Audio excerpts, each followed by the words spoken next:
Hello everyone, स्वागत है आज के इस नए वीडियो में।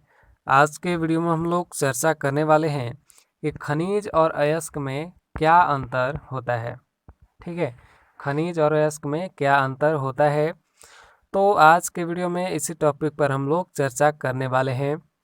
चलिए हम लोग शुरुआत करते हैं और जानते हैं कि खनिज और अयस्क में क्या अंतर होता है। देखिए, इसमें पहला अंतर की बात करते हैं हम लोग। देखिए, पहला अंतर जो होता है, खनिज जो होता है वो खनिज को जमीन के अंदर से खुदाई करके प्राप्त किया जाता है। खनिज जो होता है उसको जमीन के अंदर से खुदाई करके प्राप्त किया जाता है, लेकिन अयस्क को खनिज से प्राप्त किया जाता है। मतलब जमीन से हम निकालते हैं कुछ भी जो है चीज़ को, तो उसको खनिज कहते हैं। ठीक है, खनिज को जो मतलब जमीन के अंदर से खोद करके निकाला जाता है, और अयस्क को खनिज में से ही निकाला जाता है। ठीक है, आप समझ गए। दूसरा अंतर, खनिज वे प्राकृतिक पदार्थ होता है जो धातु के यौगिक के संयुक्त रूप से पाए जाते हैं, वे खनिज कहलाते हैं। मतलब वैसे प्राकृतिक पदार्थ होते हैं जो धातुओं के यौगिक के समूह के रूप में पाए जाते हैं। मतलब खनिज में जो है धातु वगैरह पाया जाता है, तो उसी को खनिज कहते हैं। और अयस्क जो है, अयस्क तो जिन खनिजों से धातुओं को सुविधापूर्वक प्राप्त किया जा सकता है, उसी को अयस्क कहते हैं। मतलब खनिज में जो है कुछ अपशिष्ट पदार्थ वगैरह भी होते हैं जिसको गैंग कहा जाता है। तो खनिज में गैंग पाया जाता है, मतलब कुछ अपशिष्ट पदार्थ पाया जाता है धातुओं के अलावा। और अयस्क में जो है धातु वगैरह ही केवल पाया जाता है, जिसको अलग निकाल लिया जाता है खनिज में से। तो खनिज में से जो है धातु वाले पदार्थ को अलग निकाल लिया जाता है, तो उसी को कहते हैं अयस्क। अब तीसरा अंतर, खनिज जो है सभी अयस्क खनिज होते हैं। मतलब सभी अयस्क जो है वो खनिज होते हैं, क्योंकि अयस्क को खनिज में से ही निकाला जाता है, तो सभी अयस्क खनिज होते हैं। लेकिन सभी खनिज अयस्क नहीं होते हैं। ठीक है, मतलब सभी खनिजों में जो है वो क्या कहते हैं उसको, लौह पदार्थ जो है धातु नहीं पाया जाता है। ठीक है, सभी खनिज में धातु नहीं पाया जाता है। तो जिसमें धातु पाया जाता है उसको अलग निकाल लिया जाता है, तो उसको अयस्क कहते हैं। लेकिन सभी खनिज में जो है अयस्क नहीं पाया जाता है। चलिए आगे बढ़ते हैं। अगला है अंतर,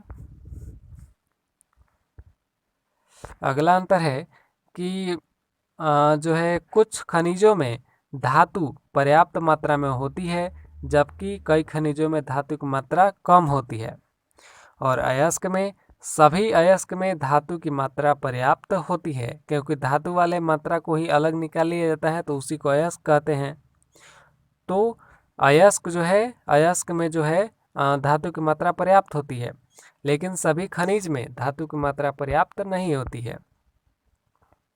चलिए, और है पांचवा अंतर, खनिज अयस्क का भाग नहीं होता है, जबकि अयस्क होता है खनिज का भाग ही होता है। ठीक है, अयस्क खनिज का भाग ही माना जाता है, क्योंकि अयस्क को खनिज में से ही निकाला जाता है।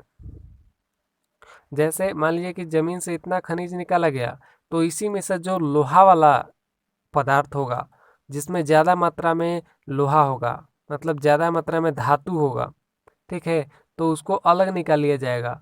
तो मान लीजिए कितना मात्रा में धातु है, तो इसको अलग निकाल लिया जाएगा, तो इसी को कहा गया अयस्क। ठीक है, इसी को क्या कहा गया, अयस्क। तो अयस्क को कहाँ से निकाला गया, खनिज में से ही निकाला गया। तो अयस्क जो है वो खनिज का ही भाग है, लेकिन सभी खनिज अयस्क का भाग है तो नहीं। तो ये अंतर होता है। चलिए अगला अंतर, कुछ खनिजों में अधिक अशुद्धियाँ होती हैं जो धातु के निष्कर्षण में बाधा डालती हैं, तो उसी अशुद्धियों को गैंग कहा जाता है। ठीक है, और अयस्क में किसी भी प्रकार की अशुद्धियाँ नहीं होती हैं। अगला अंतर, खनिज में जो है खनिज में से धातुएं और अन्य पदार्थ को प्राप्त किया जाता है, लेकिन अयस्कों से धातु तत्वों को निकाला जाता है। ठीक है, क्योंकि अयस्क में जो है बहुत धातु ज़्यादा होता है तो इसलिए उसको अयस्क कहते हैं। तो उसमें से धातु को निकाला जाता है। और खनिज में जो है धातु और अन्य पदार्थ भी होते हैं। अन्य पदार्थ का मतलब अपशिष्ट पदार्थ वगैरह या कुछ अन्य और धातु दूसरा हो गया, ठीक है, दूसरे पदार्थ हो गए, तो ये सभी पाए जाते हैं। चलिए अगला अंतर हम लोग जानते हैं। सभी खनिजों को धातु निष्कर्षण के लिए प्रयुक्त नहीं किया जाता है।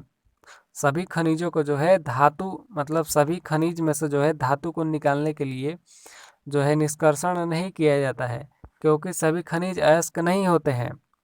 मतलब क्योंकि सभी खनिजों में जो है धातु नहीं होता है। जैसे मान लीजिए कोयला है, कोयला क्या है, खनिज है।